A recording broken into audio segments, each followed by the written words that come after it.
শ্রী মৃণাল চক্রবর্তী মহাশয় বিশিষ্ট মনোবিজ্ঞান বিশেষজ্ঞ, ওনাকে একটু আমরা আমাদের সংগঠনের পক্ষ থেকে সম্বর্ধনা জ্ঞাপন এবং সম্মাননা জ্ঞাপন করব। সম্মাননা জ্ঞাপন করবেন আমাদের প্রিয় সংগঠনের সাধারণ সম্পাদক ডাক্তার নীলরতন কোলে।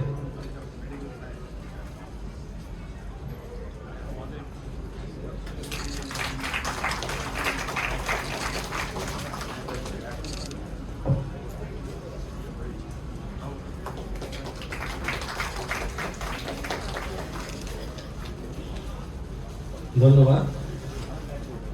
আমরা উনি ওনার প্রেজেন্টেশন রেডি করতে করতে ওনার সম্বন্ধে আমরা দু চার কথা শুনে নিই। শ্রী মৃণাল চক্রবর্তী কলকাতার একজন খ্যাতনামা মনোবিজ্ঞানী, সাইকোলজিস্ট, মোটিভেশনাল কোচ ও মেন্টাল টাফনেস ট্রেনার। তিনি ভারতের ক্রীড়া, কর্পোরেট এবং যুব সমাজের মধ্যে মানসিক দৃঢ়তা ও ইতিবাচক মানসিকতা গড়ে তুলতে গুরুত্বপূর্ণ অবদান রেখে চলেছেন। তার বিশেষজ্ঞতা রয়েছে এনএলপি অর্থাৎ neuro linguistic programming, hypnotherapy, timeline therapy এবং ক্রিয়েটিভ ভিজুয়ালাইজেশনের মতো অতি আধুনিক ও কার্যকর থেরাপিউটিক টেকনিকগুলোতে। তিনি আন্তর্জাতিকভাবে স্বীকৃত এনএলপি গুরু ডক্টর রিচার্ড ব্যান্ডলারের ছাত্র, masters in licensed practitioner of NLP and hypnotherapy, যিনি এনএলপির সহ প্রতিষ্ঠাতা হিসেবে বিশ্ববিখ্যাত। তার অধীনে বিশেষায়িত প্রশিক্ষণ গ্রহণ করে শ্রী চক্রবর্তী এনএলপি, হিপনোথেরাপি ও টাইমলাইন থেরাপির ক্ষেত্রে উচ্চতর দক্ষতা অর্জন করেছেন।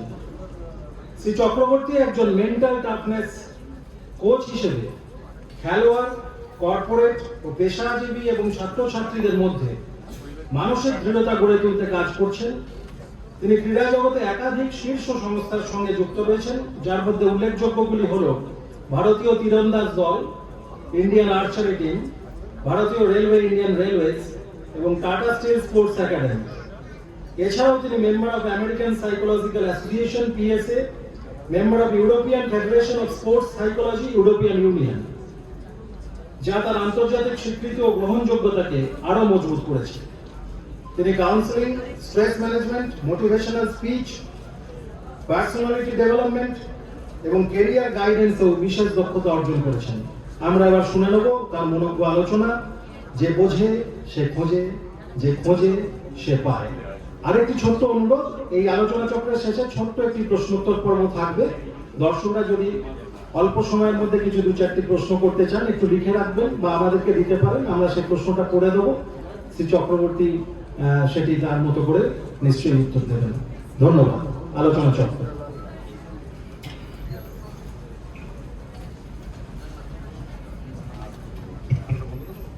প্রথমেই সবাইকে আমার তরফ থেকে নমস্কার।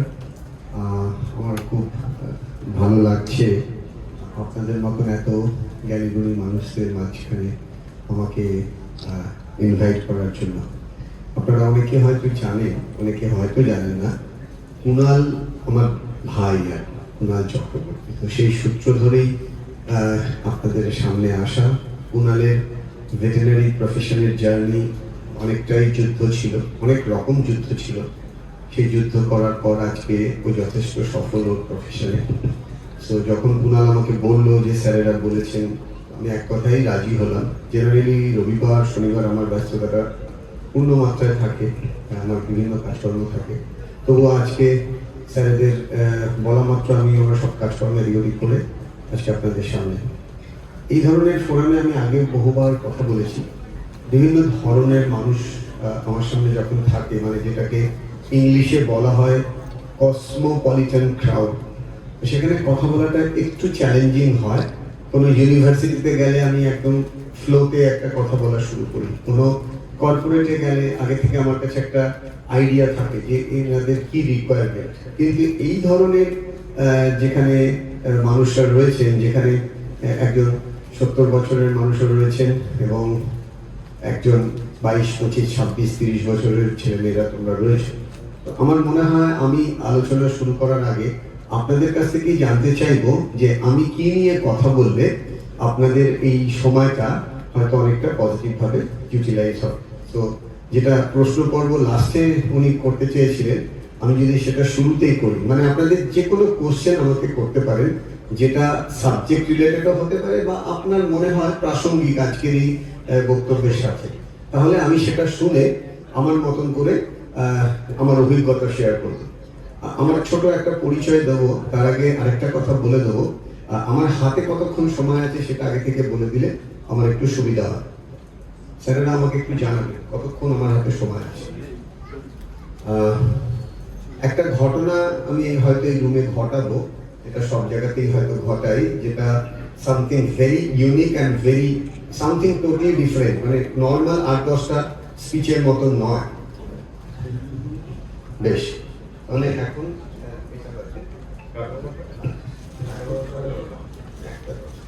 Thank you sir. So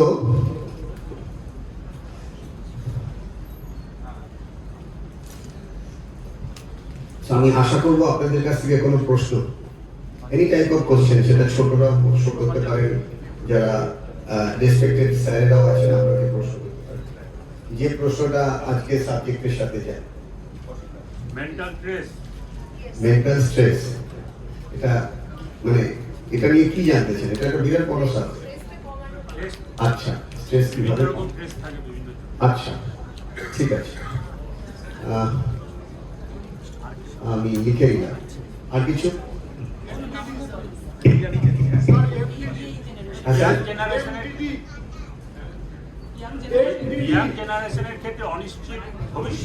major depressive disorder. আচ্ছা,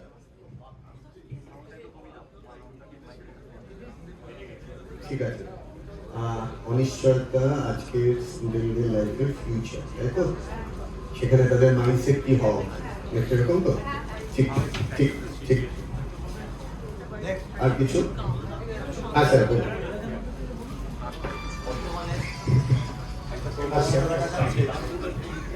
ছাত্রছাত্রীরা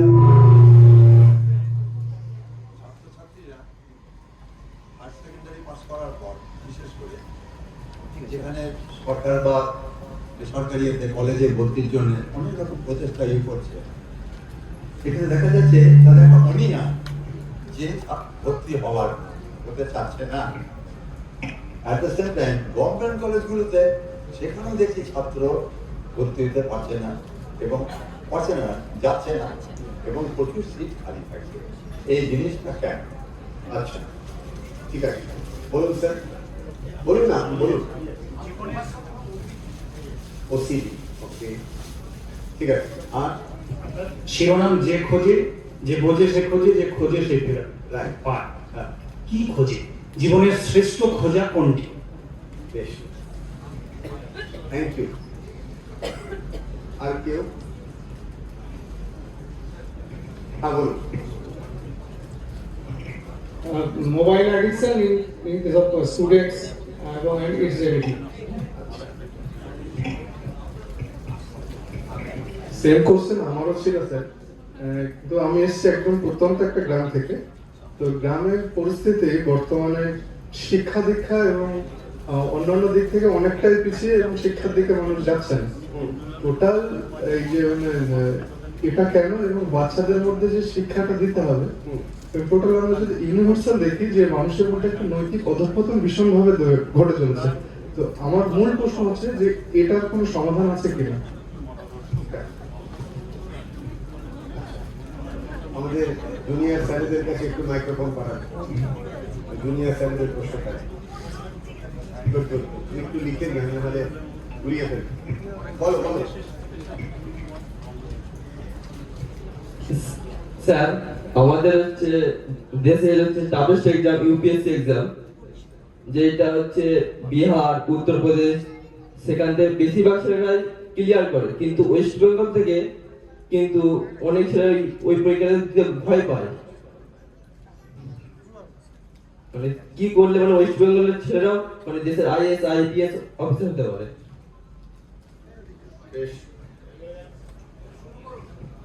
রাইট, হ্যাঁ, এটা স্যার ঠিকই বলেছেন, শুরু করুন। তার কারণ যা প্রশ্ন এসে গেছে, এক ঘন্টা বা 40 মিনিটে এতগুলো প্রশ্নের লাইন বাই লাইন উত্তর দিলেও শেষ হবে না। আমি জিনিসটাকে একটু অন্যভাবে সাজাই, তাহলে মনে হয় ব্যাপারটা বেটার হবে। লাইন বাই লাইন প্রশ্নের উত্তরের থেকে বেটার হবে আমরা যদি জিনিসটাকে একটা ফর্মুলার মতন করে আমার অভিজ্ঞতাটাকে শেয়ার করি। অনেক অনেকগুলো ঘটনা আমি বলবো যেগুলো আমার জীবনে ঘটেছে। হতে পারে আপনাদের প্রশ্নের সাথে কোথাও না কোথাও এক্স্যাক্টলি লাইন বাই লাইন না উত্তর হলেও কিছু না কিছু আইডিয়া আপনি পাবেন। সেটা হতে পারে আপনার মতন করে আপনি যদি সেটাকে গ্রহণ করেন, হতে পারে আপনার এখানে আসার উদ্দেশ্য বা এই আলোচনার যে পারপাস সেটা হয়তো কিছুটা হলেও আমরা অ্যাচিভ করবো। তো প্রথমেই আমি জানাবো একটা ঘটনা, যে ঘটনাটার জন্য আজকে আমি এই প্যাশন বা প্রফেশনে রয়েছি। আমার ব্যাকগ্রাউন্ড হচ্ছে, আমি হকি প্লেয়ার ছিলাম sports authority of India. So hockey খেলার জন্য আমি 19 বছর বয়সে রেলে চাকরি পাই, এবং রেলে চাকরি করাকালীন আমি 2 বছরের মধ্যে ক্যালকাটা পোর্ট ট্রাস্টেও চাকরি পাই। আমার জীবনটা খেলাধুলা নিয়েই ছিল, এবং আমার জীবনের উদ্দেশ্য ছিল একটাই, ইন্ডিয়া টিমের জার্সি পরব। বাট সামহাও আমার লিগামেন্ট ছিঁড়ে যায় মোহনবাগান মাঠে একটি খেলা, এবং তখন আমি বুঝতে পারি যে আমার খেলাধুলার জীবনের ইতি এখানেই আমাকে টানতে হবে। আমার যে স্বপ্নটা ছিল সেটা আমি যেভাবে দেখেছিলাম, যেভাবে ভেবেছিলাম, সেভাবে স্বপ্নটা হয়তো আর ছুঁতে পারবো না। আর ঠিক সেই সময় আমার জীবনে একজন টিচার বা গুরু বা মেন্টর আসেন, জানার একটা প্রশ্ন আমার জীবনের মোড় ঘুরিয়ে দেওয়ার জন্য যথেষ্ট ছিল। আমি জানি না এই প্রশ্নটা আপনাদের জীবনে কখনো কেউ করেছে কিনা, বা আপনি নিজে কখনো এই প্রশ্নটা নিজেকে করেছেন কিনা। আমরা অনেক সময় অনেক বই পড়ি, বই পড়তে পড়তে অনেক সময় মনের মধ্যে অনেক কিছু, যেরকম মোবাইলে বিভিন্ন ধরনের নোটিফিকেশন পপ আপ করে, আমাদের মাইন্ডেও কিন্তু অনেক কিছু পপ আপ করে। আচ্ছা এটা কেন এরকম, আচ্ছা এটা তো এরকমও হতে পারতো। বিভিন্ন ধরনের বই, সবসময় যে পড়াশোনার বই কেন, যে কোনো বই পড়লে লাইনগুলো আমাদের ভেতরে অনেক সময় ভাবনার জগতে নিয়ে যায়। তো ঠিক সেই রকমই আমি যখন হসপিটালের বেডে ছিলাম, একটা প্রশ্ন আমাকে একদম অন্য দিকে ভাবতে সাহায্য করে। প্রশ্নটা এরকম ছিল যে, মৃণাল তুমি ইন্ডিয়ার টিমের হয়ে পার্টিসিপেট করতে চাও, এটা খুব ভালো সাইন, কিন্তু তোমার এখন যে কন্ডিশন, তাতে কি তোমার মনে হচ্ছে তুমি যেটা চাইছো আর যেটা তুমি ভাবছো সেটা সত্যি হবে? তো আমি কনফিউজ ছিলাম বলে আমার উত্তর ছিল, আমি জানি না এর পরে কি হবে। তো তখন ওনার সেই প্রশ্নটা উনি দিয়ে বলেছিলেন, এই প্রশ্নটার যদি তোমার মতন করে উত্তর দিতে পারো, তাহলে হতে পারে এই প্রশ্নের উত্তরই তোমাকে নতুন করে ভাবতে শেখাবে এবং তোমার লক্ষ্যের দিকে আবার নতুন করে ভাবতে শেখাবে। তো প্রশ্নটা এরকম ছিল যে, তুমি কি জানো, তুমি কি জানো না। তো আমি আপনাদেরও বলবো, এই প্রশ্নটা যদি আপনার লাইফে কখনো মনের মধ্যেও এসে থাকে, বা আজকে ধরুন আপনি একটা খবরের কাগজ বা কোনো একটা আর্টিকেল পড়তে পড়তে হঠাৎ করে এই লাইনটা দেখলেন, আপনার ইমিডিয়েট উত্তর কি হবে? আপনি কি জানেন, আপনি কি জানেন না? তো আমি কিন্তু কনফিউজ ছিলাম এট দ্য এজ অফ 27 এই প্রশ্নটা যখন আমায় করা হয়। তার কারণ এই প্রশ্নটা বুঝতেই আমার অনেকটা সময় লেগে গেছিল। প্রশ্নটা আমার মনে হচ্ছে আমি বুঝতে পারছি কিন্তু ধরতে পারছি না, এরকম একটা ব্যাপার লেগেছিল যে তুমি কি জানো, তুমি কি জানো না। অনেক ভেবে আমি যখন উত্তর দিয়েছিলাম যে না আমি জানি না, আমি কি জানি না, তো ওনার ওয়ান লাইন উত্তর ছিল, ইমিডিয়েটলি প্রম্পট অ্যান্সার ছিল, আমি জানি তুমি কি জানো না। এই কথাটা আমাকে একটু চমকে দেয়। তার কারণ ধরুন আমি আপনাদের কাউকেই চিনি না, আপনারাও আমাকে ফিজিক্যালি কখনো সামনাসামনি দেখেন, বাট উইদিন এ সেকেন্ড যদি আমি আপনার দিকে তাকিয়ে বলি আমি জানি আপনি কি জানেন না, আপনি অটোমেটিক্যালি কি হবেন, কিউরিয়াস হবেন যে কি এরকম আপনি আমার সম্পর্কে জানেন যেটা আমি আমার সম্পর্কে জানি না। তো আমিও কিন্তু এরকম কিউরিয়াস হয়ে ওনাকে বলেছিলাম, সত্যি আমি জানি না, আমি কি জানি না। কিন্তু উনি যখন বললেন আমি জানি তুমি কি জানো, তো আমি বললাম মানে, বলে হ্যাঁ তুমি কি জানতে চাইবে যে তুমি কি জানো না যেটা আমি তোমার সম্পর্কে জানি। আমি ইমিডিয়েটলি হ্যাঁ বলাতে ওনার উত্তর ছিল খুবই ইউনিক, এবং সেই উত্তরটাই আজকে আমাকে এই প্যাশন বা প্রফেশনে নিয়ে এসেছে। উত্তরটা ছিল, তুমি যেটা জানো সেটা একটা জলের বিন্দু, যেটা তুমি জানো সেটা একটা জলের বিন্দু, just a drop of water, আর যেটা তুমি জানো না ইটস লাইক এ। তো এবার উনি বললেন তুমি যেটা জানো তুমি তার মধ্যেই থাকতে পারো, তার কারণ পৃথিবীর 95% মানুষ জানেই না কেন পৃথিবীতে এসেছে। এই জার্নিটা একটা টুরিস্টের মতো, আমরা সবাই টুরিস্ট, আমরা কেউ কোথাও থাকতে আসি, আমরা ফর দ্য টাইম বিং একটা টাইম স্পেন্ড করতে এসেছি। বাট এইটার বোধ 70 বছর বয়সে গিয়ে 95% মানুষের হয়।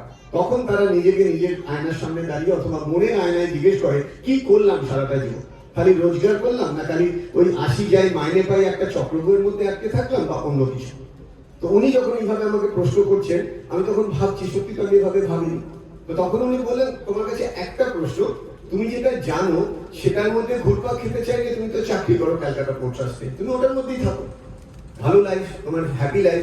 তখন আমার মেয়ের বয়স ছিল 4 বছর, যে সময়ের আমি কথা বলছি, আজকে সেই মেয়ের বয়স 24 বছর, ও খুব শীঘ্রই ওর পিএইচডি শুরু করতে চলেছে। তো এরকম একটা সিচুয়েশনে ওনার উত্তর নতুন করে ভাবালো, এবং উনি এটাও বললেন তুমি যেটা জানো না সেটাকে যদি এক্সপ্লোর করতে চাও আমি তোমাকে রাস্তা দেখাতে পারি। তো আমি ইমিডিয়েটলি হ্যাঁ বলার পর এই প্রশ্নের উত্তরে ছোটরা যারা যে ইউপিএসসি প্রশ্ন করেছো, প্রত্যন্ত গ্রামের প্রশ্ন করেছো, তুমি যদি একটু মন দিয়ে এটা শোনো তুমি দেখবে এর একটা ডিফারেন্ট অ্যাঙ্গেলের তুমি আইডিয়া পাবে। আমি বলছি না উত্তর পাবে, আইডিয়া পাবে। সেই আইডিয়াটা তুমি তোমার গ্রামে যখন ফিরে যাবে হয়তো তোমার ছোটদেরকে তুমি এই আইডিয়াটা শেয়ার করতে পারো। তো উনি বলেছিলেন যে আমরা প্রত্যেকেই কিন্তু অ্যাকুমুলেশন অফ 5 পিপল, সারাদিন যে মানুষগুলোর সাথে মিশি তাদেরই অ্যাকুমুলেশনে আমরা তৈরি হই। মানে আমরা যদি সবসময় কিছু কোয়ালিফাইড মানুষের সাথে মিশি তাদের ভাইব্রেশন আমাদের ভাইব্রেশনকে কি করবে, আপলিফট করবে। কিন্তু আমি যদি আমার থেকেও লো প্রোফাইল ছেলে মেয়েদের সাথে মিশি তাহলে প্রবাবিলিটি কি হবে, আমার যে থিঙ্কিং প্যাটার্ন আমার ওদের মতন হয়ে যাবে। উনি কোটেশন দিয়ে এটা বুঝিয়েছিলেন। উনি বলেছিলেন ordinary people talk about others. তো তোমার চারপাশে যদি অর্ডিনারি পিপল থাকে তারা সবসময় অন্যকে নিয়ে পিএনপিসি করবে। তুমিও যদি ওদের মধ্যে থাকো তোমার মধ্যেও ওই টেন্ডেন্সিটা কি হবে, সার্কুলেট হবে। Second, average people talk about things. যারা অ্যাভারেজ পিপল হয় তারা জিনিসপত্র নিয়ে আলোচনা করে। এবার তুমি যদি অ্যাভারেজ পিপলের চারপাশে থাকো তোমার মধ্যে ওই জিনিসপত্র মেটেরিয়ালিস্টিক ওয়ার্ল্ডের দিকে তোমার অ্যাটেনশন যায়। And only very few of them they are called great people, and always great people talk about ideas. বলে উনি বলেছিলেন how many great people you had throughout your life. আচ্ছা আমাকে জিজ্ঞেস করলেন যে আপনার জীবনে কটা গ্রেট পিপল আছে না? আমি অনেক ভেবে দেখলাম আমার বাবা আমার মা যারা সবসময় আমাকে ইন্সপায়ার করতো ফিউচারে এডুকেশনটাকে প্রায়োরিটি দেওয়া, অ্যাজ ওয়েল অ্যাজ আমার কিছু কোচ। আমি বললাম এই সংখ্যাটা খুব কম, বলে ম্যাক্সিমাম মানুষেরই এই সংখ্যাটা কম হয়। এবার তুমি যাদের সাথে হ্যাং অ্যারাউন্ড হবে তোমার তাদেরই নেচার তোমার মধ্যে রেপ্লিকেট হবে। নাও ইটস ইওর চয়েস তুমি কাদের সাথে মিশবে। আজকে যদি দেখি আজকের জেনারেশনকে একজনের ইনস্টাগ্রাম নেই বলে 5টা বান্ধবী বা বন্ধু তাকে হিউমিলিয়েট করছে, তোর ইনস্টাগ্রাম নেই আমাদের সাথে কথা বলবি না। এবার ইনস্টাগ্রাম খেলার প্রতি একটা প্রবণতা হয়ে গেছে 12-14 বছরের ছেলে মেয়েদের। ইনস্টাগ্রাম না থাকলে যেন সোশ্যাল স্ট্যাটাস থাকবে না। তারপরে স্ট্যাটাস হচ্ছে কি, I am sorry for the language, record হচ্ছে, বাট রোজ আমি চেম্বার করি, আমার কাছে রোজ এই ধরনের ঘটনা আসছে যেটাতে আমি মাঝে মাঝে পাজল হয়ে যাই। একটি মেয়ে এসে বলছে স্যার জানেন আমাদের কলেজে সবাই স্মোক করে, নট অনলি দ্যাট গাঁজা খায়, আমি যদি গাঁজা না খাই আমার সাথে কথা বলবে না। তো এটা হচ্ছে এখনকার স্ট্যান্ডার্ড স্ট্যাটাস, এই গাঁজা খাস না আমাদের সাথে কথা বলবে, isolated. So what I telling যে আজকের যে বাচ্চাদের মধ্যে আমরা যেটা দেখছি এটা কিন্তু একটা মহামারীর মতন হয়ে গেছে। সবাই সবার স্ট্যাটাস মেনটেন করতে গিয়ে খারাপ জিনিসগুলোকে কপি করছে। একটা ছেলে মেয়েকেও আমি পাচ্ছি না যারা এসে বলছে আমার 4টে বন্ধু হার্ভার্ডে যাবে, ওদের মতন করে আমি ভাবতে চাইছি, এরকম দেখছি নাকি? 99% বাবা মাই আসছে, বাচ্চা কথা শোনে না, বাচ্চা ল্যাথারিজি, বাচ্চা বিছানায় শুয়ে পড়াশোনা করছে, সোজা হয়ে বসলে বেঁকে যাচ্ছে, স্পাইনাল কর্ড সোজা না। এবার এই সহজ জিনিসটা বুঝতেই যদি বাচ্চাদের 26 বছর লেগে যায় তাহলে 26 বছর পরের যুদ্ধটা যখন সে লড়বে রিয়েল লাইফে তখন তো অলরেডি পাস, অলরেডি হাতের সময় চলে গেছে। সো এইভাবে আমাকে যখন উনি ইন্সপায়ার করেন আমি ডিসিশন নিই যে আমি নতুন করে পড়াশোনা শুরু করবো, এবং সেই পড়াশোনাটার জন্য আমাকে বিদেশ যেতে হয় এবং সেলফ ফান্ডিং ছিল ব্যাপারটা। সেলফ ফান্ডিং মানে আমার পড়াশোনার স্ট্যান্ডার্ড খুব একটা ভালো ছিল না, আমাকে নিজে পয়সা অ্যারেঞ্জ করে যেতে হয়। এবং আমি 7 বছর থাকি, আমার ইউনিভার্সিটি ছিল কেমব্রিজে।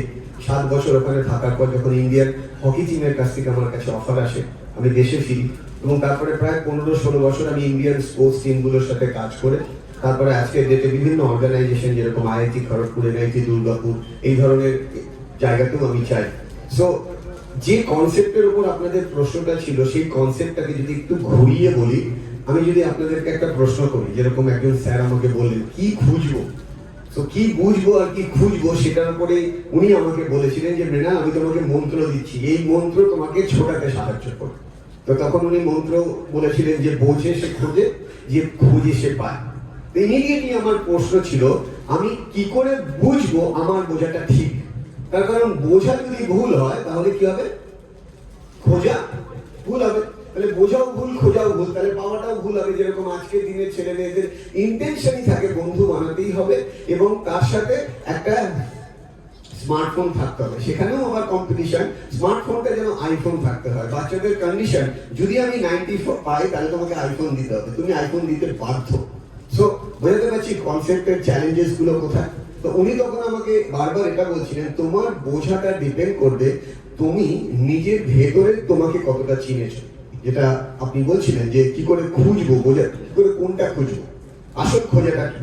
যে আসল খোঁজার উপর আমি যদি একটা সহজ প্রশ্ন করি যে প্রশ্নের উত্তরটা হয়তো সবার জানা, আমাকে বলতে হবে না, প্রশ্নটাকে যদি একটু ভেবে না।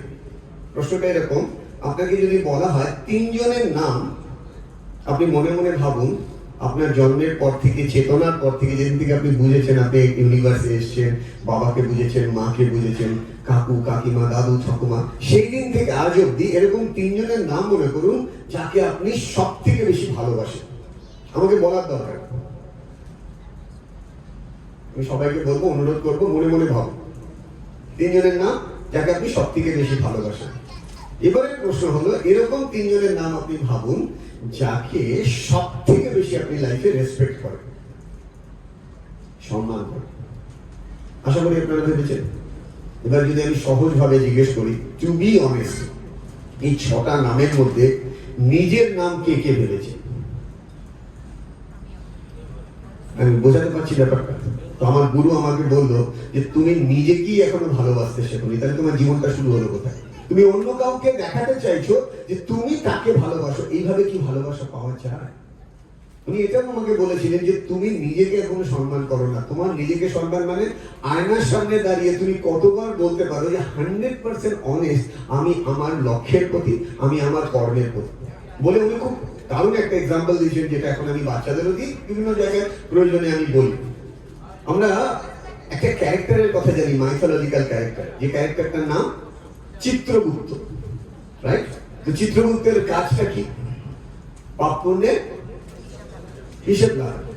কিন্তু কতজন এভাবে ভাবেন বা ভেবেছেন চিত্রগুপ্ত একটা সংস্কৃত ওয়ার্ড, এটা 2টো ওয়ার্ডের কম্বিনেশনে চিত্রগুপ্ত হয়েছে। একটা ওয়ার্ড হচ্ছে চিত্র, আর একটা ওয়ার্ড হচ্ছে গুপ্ত।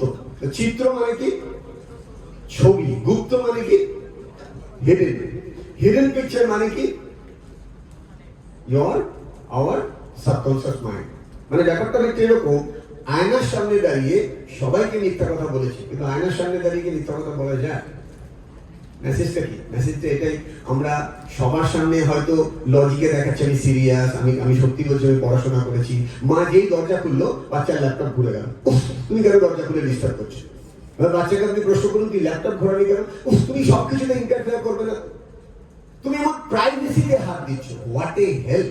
আজকের দিনে আমাকে এগুলো শুনতে হচ্ছে। বাচ্চারা বাবা মাকে বলছে তুমি আমার প্রাইভেসিতে ইন্টারফেয়ার করছো। একটা 16 বছরের বাচ্চা, তুই না নিজে রোজগার করিস, না নিজে খাস, তোর বাবা তোর মোবাইল তোকে দিচ্ছে, আর তুই বলছিস আমার প্রাইভেসিতে ইন্টারফেয়ার করছিস। আমি জানি না আপনাদের বাচ্চাদের নিয়ে আপনারা কতটা চ্যালেঞ্জ ফেস করেন। 16 বছরের বাচ্চার হাতে মোবাইল, তার মোবাইলে লক আছে। কেন? তোমাকে সবকিছু জানার দরকার নেই আমি কি করছি। বাবা মায়ের সামনে ইনস্টাগ্রাম ডিলিট হয়ে যাচ্ছে, আবার রাত্রিবেলা 1:30টার সময় ইনস্টাগ্রাম অন হয়ে যাচ্ছে। কনসেপ্টটা নিশ্চয়ই ফেস করেন অনেকে বাড়িতে, হয়তো মুখে বলছেন না, বা হয়তো রোজ দেখছেন। আমাকে রোজ এই ধরনের ঘটনা আমার কাছে আসে, রোজ, এভরিডে। বাচ্চা শুয়ে শুয়ে পড়ছে, আপনি হয়তো বললেন একটু সোজা হয়ে বস, তাহলে পড়ায় মন বসবে। সে সোজা হয়ে বসলো, যেই আপনি মাথা ঘোরালেন আবার স্পাইনাল করে হয়ে গেছে। এবার honestly as per the science আপনারা নিজেরাও জানেন যে স্বামীজি যে কথাটা বারবার বলেছে, যা শিখতারা সোজা নিয়ে সে জীবনে কিছুই করতে পারবে না। তো আপনারাও জানেন যে স্পাইন যদি স্ট্রেট থাকে তাহলে কনসেন্ট্রেশন কতটা কাজ করে। আর স্পাইন স্ট্রেট করার জন্য লোয়ার বডি স্পেসিফিক কিছু এক্সারসাইজ করাটা খুব দরকার। আপনারা অনেকেই স্বামীজির বাড়িতে হয়তো গেছেন। স্বামীজির বাড়িতে আমাদের একটা ইভেন্ট আছে, এটা রামকৃষ্ণ মিশন থেকে অ্যারেঞ্জ করছে। আমি অনেকগুলো ইভেন্ট করেছি গোল পার্কে এবং বেলুড় মঠে, এবং আরেকটা ইভেন্ট হতে চলেছে স্বামীজির বাড়িতে। যদি আপনারা ইন্টারেস্টেড থাকেন 25 তারিখে আসতে পারেন, 25শে মে। ইভেন্টের সাবজেক্ট হচ্ছে law of attraction and the ABCD of life. এটার সাথে আমার সাথে একজন মহারাজও থাকবে ওই প্রোগ্রামটা পুরো পাক্কা 2 ঘন্টার প্রোগ্রাম হবে। 1টা থেকে 2টো, 2টো থেকে 3টে, মানে 3:30 অবধিও হতে পারে। কিন্তু আপনাদের 11:30টার মধ্যে পৌঁছাতে হবে। একটা রেজিস্ট্রেশন কোড আছে, যদি ইন্টারেস্টেড থাকেন আমি দিয়ে দেবো। হয়তো আপনাদের আরো অনেক রকম আইডিয়া পাওয়া যাবে। আমরা সময়কে 3টে ভাগে দেখি, একটা পাস্ট, আরেকটা প্রেজেন্ট, আরেকটা ফিউচার। একটু ভালো করে যদি আমরা দেখি, মোস্ট অফ দ্য টাইম আমরা প্রেজেন্টে থাকি না। আমরা পেন্ডুলামের মতন পাস্টের সাথে কাকে কানেক্ট করি? ফিউচারকে কানেক্ট করি। এখানে একটা খুব ভালো টুইস্ট হয় আমাদের লাইফে, যে কারণে বাচ্চারা তাদের লক্ষ্যে স্থির থাকতে পারে না, বড়রাও কোনো একটা কাজ করতে গিয়ে ভুলে গিয়ে আরেকটা কাজে ঢুকে যায়। এরকম বহুবার আপনার সাথে ঘটেছে, আপনি হোয়াটসঅ্যাপটা খুললেন যে পারপাসে, সেই পারপাসের উত্তর দেওয়ার আগে অন্য কিছু হোয়াটসঅ্যাপ দেখে আপনি ওটার উত্তর দিতে গিয়ে ফোনটা রেখে দিলেন, ভুলেই গেলেন ওই উত্তরটা দেওয়া হয়। কার কার একবার হলেও ঘটেছে? কার কার এরকম ঘটেছে? দেখুন আমাদের সবার মাইন্ড হ্যাক হচ্ছে ডিউ টু মোবাইল। যেরকম চার্জে বসিয়েছি, কেন? লো ব্যাটারি, কিন্তু সুইচটা দেওয়া হয়। কার কার ক্ষেত্রে একবার হলেও ঘটেছে? হয়তো। আচ্ছা, এগুলো হওয়ার পিছনে সব থেকে বড় রিজন টাইমের সাথে আমাদের রিলেশনশিপ। আমরা মোস্ট অফ দ্য টাইম, একটা খুব ইউনিক ওয়ার্ড আছে, এটা অনেকে হয়তো জানবেন, ওয়ার্ডটাকে বলা হয় MINDFULL। প্রোনাউন্সিয়েশনে কি? মাইন্ডফুল। এইটারই আরো দুটো স্পেলিং আছে, MINDFLL। সেটার মানে কি? ফুল। ফুল মানে আমরা জানি বোকা। আরেকটা মানে আছে MINDFU∠L। সেটার মানে হচ্ছে প্রেজেন্ট, মোমেন্ট। তো ইংলিশে কথা বলো, ইংলিশে বলে এটা যে if you learn how to stay in the moment then you will be the happiest person of this world. মানে বাংলায় এভাবে বলা, যদি বর্তমানে থাকার অভিজ্ঞতাকে আপনি প্র্যাকটিস করে অর্জন করতে পারেন, তাহলে অতীত আপনার বর্তমানকে কোনোভাবে টাচ করতে পারবে না, অ্যাজ ওয়েল অ্যাজ ভবিষ্যতের অনিশ্চয়তা বর্তমানকে ছুতে পারবে না। কিন্তু মোস্ট অফ দ্য টাইম আমরা বর্তমানে থাকাটাই ভুলে গেছি ডিউ টু আওয়ার সার্কামস্টেন্সেস। খেয়াল করে দেখুন, যে মোমেন্টে আপনি শুনেছেন সিজ ফায়ার, আর যুদ্ধ হবে না, কতজনের নিঃশ্বাস এরকম হয়েছে, বাঁচা গেল, আর যাই হোক কোনো ভারতীয় আর কিছু হবে না। ঠিক 5 মিনিট বাদে যখন শুনলেন যে কোনো একজন আমাদের এই ভারতবর্ষের বর্ডার সিকিউরিটি ফোর্সের একজন সার্জেন্ট বা একজন এবং ইন্ডিয়ান এয়ারফোর্সের একজন সার্জেন্ট, দুজনের ইমিডিয়েটলি তারপরেই ফায়ার হয় এবং তারা পৃথিবী ছেড়ে চলে যান, কিরকম ফিলিংস হয়। সো আমাদের মাইন্ড এখন প্রচন্ড, আগে তো ছিল কিন্তু এখন আরো বেশি অ্যাজ পার দ্য সিচুয়েশন প্রচন্ড ফ্লাকচুয়েট করছে। এখানে আমি নিশ্চয়ই জানি এরকমও বাবা মা আছে যার ছেলে মেয়ে PhD অ্যাপ্লাই করছে। আমি নিজের মেয়েকে দিয়ে দেখলাম, ও USA তে 12টা ইউনিভার্সিটিতে অ্যাপ্লাই করলো, সব ইউনিভার্সিটি থেকে একটাই উত্তর আসলো due to fund, you are qualified but due to fund আমরা তোমাকে নিতে পারছি না। এবার চিন্তা করুন, আজকে জেনারেশনে এরকম অনেক ছেলে মেয়ে আছে ছোটবেলা থেকে ধরে রেখেছে MIT হার্ভার্ড, এবং ওর জন্য কিন্তু তার না আছে মোবাইলে ফেসবুক আছে, না ইনস্টাগ্রাম আছে, না বন্ধু আছে, না বান্ধবী আছে, একটাই মিশন, একটাই ভিশন নিয়ে পড়াশোনা করে এমন একটা unexpected situation due to US government তারা যেতে পারছে না। তার কাছে কিন্তু বিরাট বড় সেটব্যাক। তো আমি আমার নিজের মেয়েকে দিয়ে দেখতে পাচ্ছি এরকম অনেকেই আছেন, ছোটরাও আছে, অনেক কিছু প্ল্যান করলে বাট এমন একটা ইনসিডেন্ট সিচুয়েশন হলো, দেখা গেল টোটালি শাটার্ড হয়ে গেল। আগের বারে নিট এক্সাম আপনাদের এখানে নিশ্চয়ই কোনো ছেলে মেয়ে নিশ্চয়ই দিয়েছে, আপনাদের রিলেটিভের মধ্যে প্রচুর প্রিপারেশন, কোশ্চেন আউট হয়ে গেল, ভালো স্কোর করেও 620% এনেও সে কিন্তু গভর্নমেন্ট কলেজ পেল না। আর এই বছরের প্রশ্ন এতটাই কঠিন করে দিল, যারা দুবার করে দিয়েছে পাগল হয়ে গেছে তারা। ইভিন আমার কাছে এরকম 7 জন স্টুডেন্ট এসছে যার মধ্যে 3 জন 3 বার পরীক্ষা দিয়েও তারা বলছে আমাকে ওইটাই করতে হবে, মানে সে ওইখানে না আটকে গেছে, ওর বাইরে বেরোতে পারছে। আমি তার মেন্টাল কন্ডিশন বুঝতে পারছি। তো অনেক সময় এরকম বহু ঘটনা আমাকেও চিন্তায় ফেলে দেয়। আমি আপনাদের একটা সুন্দর অ্যাটমসফিয়ার গিফট করতে চাই। এই অ্যাটমসফিয়ারটা আমাদের মনের মধ্যে থেকে যাবে। এই অ্যাটমসফিয়ারটা something very different, very unique একটা এক্সারসাইজ। এই এক্সারসাইজটা 3 মিনিটের একটা এক্সারসাইজ। 3 মিনিট মানে 180 সেকেন্ডের এক্সারসাইজ। এই এক্সারসাইজটাতে আপনি অতীতকে দেখতে পাবেন, ভবিষ্যৎকে দেখতে পাবেন, বর্তমানে দাঁড়িয়ে। ঠিক যেরকম এখানে ধরুন একটা মুভি হল, আর সেই মুভি হলের স্ক্রিনে একটা নায়ক বা নায়িকার ছোটবেলা থেকে তার বায়োপিক দেখাচ্ছে, ঠিক এরকমই আপনি মনের চোখে দেখতে পাবেন। একটা অনুরোধ আছে, যাদের ছোট বাচ্চা আছে প্লিজ এই 3 মিনিট তাদেরকে শান্ত করানোর দায়িত্ব কিন্তু আপনাদের। রিকোয়েস্ট, বিকজ এই এক্সারসাইজটা চোখ খুলে আপনারা করতে পারবেন। আর এই এক্সারসাইজটা করার সময় সাউন্ডের কাউকে লাগবে, সাউন্ডের যে দাদা বা কেউ যদি থাকেন আমাকে একটু থাকতে হবে, বিকজ আমার চোখের সাথে আপনার চোখটাকে অ্যালাইন করে রাখতে হবে। আমি আপনাদেরকে রিকোয়েস্ট করব যে যে স্বপ্নটা ভাবেন ছোটদের ক্ষেত্রে, ছোটরা মানে আমি বলছি যাদের বয়স 26-এর নিচে, তাদেরকে আমি ছোট বা সন্তানের মতন করে যদি ট্রিট করি, আমি বলবো তোমরা তোমাদের জীবনে যেটা তোমরা চাইছো জীবন সম্পর্কে সেটা তোমরা একটা পিকচার করতে পারো। আর যাদের বয়স অ্যাবভ 26, আপনি আপনার জীবনে কামিং 5 years to 10 years আপনি আপনার লাইফটাকে মনের মধ্যে একটা ছবি বানিয়ে নিন, আপনি কিভাবে দেখতে চান। আর যাদের বয়স অ্যাবভ 50 লাইক মি, আমার 51 প্লাস, সো যাদের 50 ওপরে আছে তারা তাদের নেক্সট জেনারেশন সন্তান অথবা তার নিজের ফিউচার নিয়ে কোনো একটা ছবি এখানে বানাবেন, এখানে মনের মধ্যে। আমাকে বলার দরকার, আমি এখন 3 মিনিট আপনাদের একটা অ্যাটমসফিয়ার গিফট করব, গিফটই বলা যায়, যেটার পর আপনারা মনের মধ্যে একটা দারুণ ফিলিংস হবে। আমি আবার অনুরোধ করব, কারণ ফোন যেন রিং না হয় এই 3 মিনিটে, রিকোয়েস্ট, হ্যাঁ, এটা আমার অনুরোধ। আর কেননা আপনাদের ফোন রিং হলে আমার হয়তো প্রবলেম খুব একটা হবে না, কিন্তু আপনারা যে ট্রান্সে থাকবেন, যে ঘোরে থাকবেন, সেটা হঠাৎ করে কেটে যাবে। ফোন যেন ভাইব্রেশন না হয় পকেটে, রিকোয়েস্ট, বিকজ তখন আপনি তাহলে হঠাৎ করে না আপনার শরীর মনের মধ্যে অস্বস্তি হবে। আমি কিছু মিউজিক প্লে করবো আর আমি আপনাদের সাথে কথা বলবো। বসার একটা স্পেসিফিক টেকনিক আছে, আমি রিকোয়েস্ট করবো সেইভাবে বসলে আপনারা উপকার পাবেন, মানে জিনিসটাকে না পুরো এক্সপিরিয়েন্স গ্যাদার করবেন। সেটা হচ্ছে একদম পা দুটো যেভাবে আর্মিরা বসে একদম সোজা ভাবে রাখা, সোজা মানে স্ট্রেট ভাবে রাখা, ক্রস করবেন না, বা পায়ের উপরে পা তুলে না বসে একদম স্ট্রেট ভাবে বসা, স্ট্রেট। আর স্পাইনটাকে যদি সোজা করে বসতে পারেন খুব ভালো। আর হাতের তালুটা যদি এই পায়ের উপরে হালকা করে জাস্ট রেখে দেন। যদি ব্যাক ট্যাক থাকে নিচে রেখে দিলে ভালো থাকবে। কেন বলছি? বিকজ এখন আপনি ফিজিক্যাল বডিতে থাকবেন, এটা রেকর্ড করার দরকার নেই, এটা ব্রেনে রেকর্ড করুন কাজ। আপনি ফিজিক্যাল বডিতে থাকবেন না, আপনি ফ্লোট করবেন। Float in what sense? আপনি নিজেই ফিল করবেন যে আপনি যেন একটা অন্য জগতে আছেন। তো এই 3 মিনিটের মুহূর্তটাকে অনুভব করার জন্য আমি অনুরোধ করব, একটু সোজা হয়ে দুটো পা মাটিতে রেখে পকেটে মোবাইল রাখবেন। সো রিকোয়েস্ট করব, স্লোলি ক্লোজ ইওর আইজ। বলি, আমি জানি সবার সব প্রশ্নের উত্তর হয়তো আমি দিতে পারিনি, আমার টাইম শেষ। একটাই কথা বলবো, যেটাকে বলা হয় JFT। So what is JFT? আপনারা ট্রাই করতে পারেন, ট্রাই করবেন কি বললাম সেটা বলতে পারেন, বাট আদারওয়াইজ আমি বলে দিচ্ছি। JFT ইজ এ ফর্মুলা যেটা প্লেয়াররা ফলো করে, যেটা আজকের দিনের বিভিন্ন মনেস্ট্রিতে মঙ্করা ফলো করে, ইভেন আজকের দিনে আজকে অনেক গুরুরাও এটা ফলো করেন বা তারা বলেন। JFT মানে হচ্ছে জাস্ট ফর টুডে, মানে লাইফটা অনেক বড় করে না দেখে ছোট ছোট ছোট ছোট করে দেখা। বিকজ আমাদের লাইফটা কিন্তু 100টা ছোট ছোট ঘটনা থেকে একটা বড় ঘটনা পরিণত হয়, এরকম একটা 10টা বড় ঘটনা থেকে একটা আরো বড় ঘটনা পরিণত হয়। তো জিনিসটাকে যদি এইভাবে দেখা যায়, এই মুহূর্তে আপনার যে ফিলিংস, সেই ফিলিংসটা ধরার দায়িত্ব কিন্তু আপনার।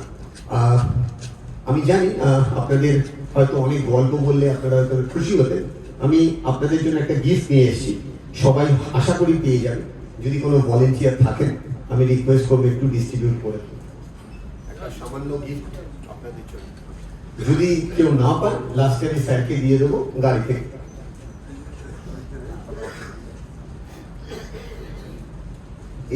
এটার মধ্যে আমার সমস্ত ডিটেলস আছে, মানে ভাববেন না ব্যবসা করছি, অন্যভাবে নেবেন না।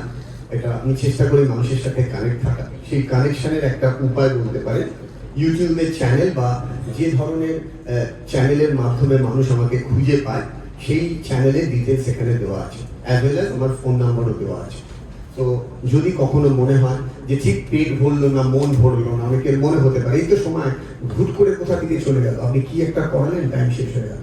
হ্যাঁ, ডেফিনেটলি আপনাদের অনেক ধরনের প্রোগ্রাম আছে।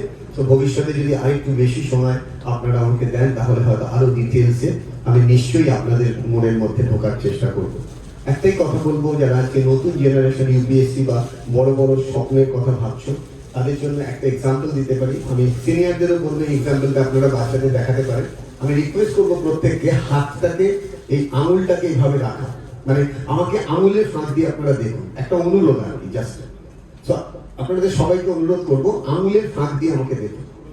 তো এবার দেখুন, আঙুলের ফাঁক দিয়ে যখন আমাকে দেখছেন, আঙুলটা ডিফোকাস আছে। এবার ঠিক একই জায়গায় হাত রেখে আঙুলের দিকে তাকান। এবার দেখুন আমার মুখটা ডিফোকাস আছে। ইটস এ মেসেজ, আপনার গোল যদি ক্লিয়ার থাকে, কোনো ডিস্ট্রাকশন আপনাকে সরাতে পারবে না। আজকের জেনারেশনের বাচ্চাদের কাছে এই ডিস্ট্রাকশন গুলো এতটা বেশি, তারা গোলটাই দেখতে পাচ্ছে না, তাদের কাছে গোলই নেই। গোল ক্লিয়ার আছে, কিন্তু ডিস্ট্রাকশন গুলো এত বড় হয়ে গেছে যে গোলে তারা ফোকাসই করে থাকতে পারছে না। 30 সেকেন্ড থেকে 1 মিনিট, এখনকার কনসেন্ট্রেশন লেভেল রিসার্চে দেখা গেছে আফটার করোনা, প্রত্যেকটা মানুষের concentration level less than gold fish বলা হচ্ছে। একটা গোল্ড ফিশও 3 সেকেন্ড একটা ডাইরেকশনে গিয়ে আরেকটা দিকে টার্ন করে। আর সবাই পেয়েছে? কতজনের বাকি আছে? কতজন বাকি আছে একটু হাত তুলবেন। ঠিক আছে, আমার গাড়িতে আছে, আমি স্যারকে দিয়ে দেবো। আমরা ফটো তুলে মেসেজ করতে সেটাও করতে পারেন, অসুবিধা নেই। সো একটাই কথা যে সবকিছুর আগে নিজেকে রেসপেক্ট দেওয়া, একটু হেলদি এক্সারসাইজ করা, বেসিক কিছু স্ট্রেচিং আছে যেগুলো করলে ব্রেন খুব তাড়াতাড়ি অ্যাক্টিভেট হয়, এবং রোজ রাত্রিবেলা 5 মিনিট থেকে 3 মিনিট যদি ডায়েরি নিয়েও বসে আপনি যদি সারাদিন আপনি কি ভেবেছিলেন সেটার কতটা ছুতে পারলেন, আর কি ভাবতে চাইছেন সেটা নিয়ে যদি একটু লেখেন, যেটাকে ইংলিশে বলা হয় রিভিউ অ্যান্ড প্রিভিউ, সেটা যদি আপনারা করেন আমার মনে হয় অনেক কিছুর উত্তর পাবেন। আমার টাইম আপ, তো আমি মাইক্রোফোন হ্যান্ড ওভার করবো কমিটির কাছে। I am very much thankful যে আমাকে আপনারা এতটা সময় দিয়েছেন, এক্সট্রা 5 মিনিট নিয়ে নিলাম। Thank you.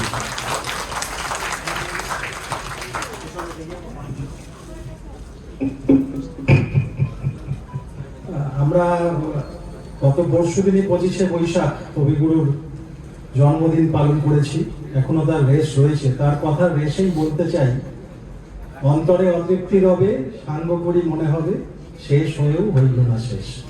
ছোট গল্পের মধ্যেই রয়ে গেল আজকের এই চমৎকার পরিবেশনা। আমরা অত্যন্ত গর্বিত, আনন্দিত যে আপনাকে আজকে পেলাম আমরা আমাদের মধ্যে। অন্যভাবেও আমরা আপনার সাথে লিঙ্ক আপ, কারণ আমাদের ছোট ভাই, আমার ছোট ভাই ডাক্তার কুনাল চক্রবর্তী, আপনারা সবাই জানেন, তারই দাদা। আমাদের আজকে মন্ত্রমুগ্ধের মতো উনি তার মনজ্ঞ যে পরিবেশনার মাধ্যমে করে রাখলেন, এবং আমরা যেন একটা সত্যি অন্য জগতে কিছুক্ষণের জন্য চলে গিয়েছিলাম। আমিও ব্যাক স্টেজে বসে করছিলাম ওই 3 মিনিট। একটু দারুণ, মানে আমরা যদি সত্যিই করতে পারি তো একটা সিরিন, একটা কাম এন্ড কোয়াইট অ্যাটমসফিয়ারে আমরা চলে গেছিলাম। অনেক ধন্যবাদ। আমরা আবারও ওনাকে নিশ্চয়ই পাবো, উনিও বলেছেন আমাদের মধ্যে আসবেন, খুবই দরকার আজকের এই স্ট্রেসফুল এবং যে আমাদের জেট যুগের আমাদের যে কনসেন্ট্রেশন লেভেল উনি বললেন একদমই মানে এত কমে যাচ্ছে, আমরা নিজেরাই ফিল করলাম।